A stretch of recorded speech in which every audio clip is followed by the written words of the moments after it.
बदलापूर शहरातील आदर्श शाळेतील सफाई कामगार अक्षय शिंदे यानं शाळेतील विद्यार्थिनीवर लैंगिक अत्याचार केला. माणुसकीला काळीमा फासणारी आणि हृदय पिळवटून टाकणारी घटना घडली आहे. या घटनेने संपूर्ण बदलापूर शहर हादरून गेलं आहे. समाजातील सर्व स्तरातील लोकांच्या मनात या घटनेबद्दल द्वेषभावना अनावर होत आहे.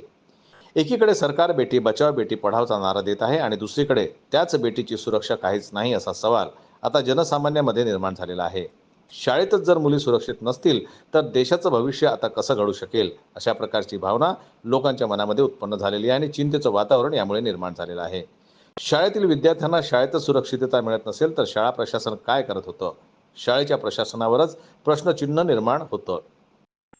शहरातील लोकांमध्ये प्रचंड रोष निर्माण होऊन घटनेचा निषेध म्हणून संपूर्ण शहर बंदची हाक दिली गेलेली आहे आणि अशा शाळेची चौकशी करण्यात आली पाहिजे असा सवाल लोकांनी उपस्थित केला.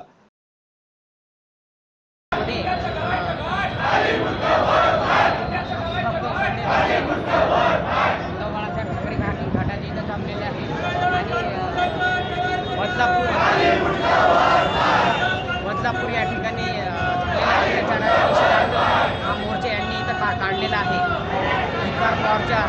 धिक्कार मोर्चा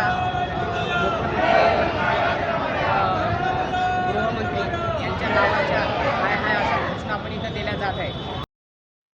याच घटनेचे पडसाद छत्रपती संभाजीनगर जिल्ह्यामध्ये पडलेत आणि उद्धव बाळासाहेब ठाकरे यांच्या वतीने आज क्रांती चौक छत्रपती संभाजीनगर येथे तीव्र आंदोलन आणि निषेध मोर्चा काढण्यात आला आणि यामध्ये शिवसेना उद्धव बाळासाहेब ठाकरे गटाच्या वतीने सरकारवर ताशेरे ओढण्यात आले आहे.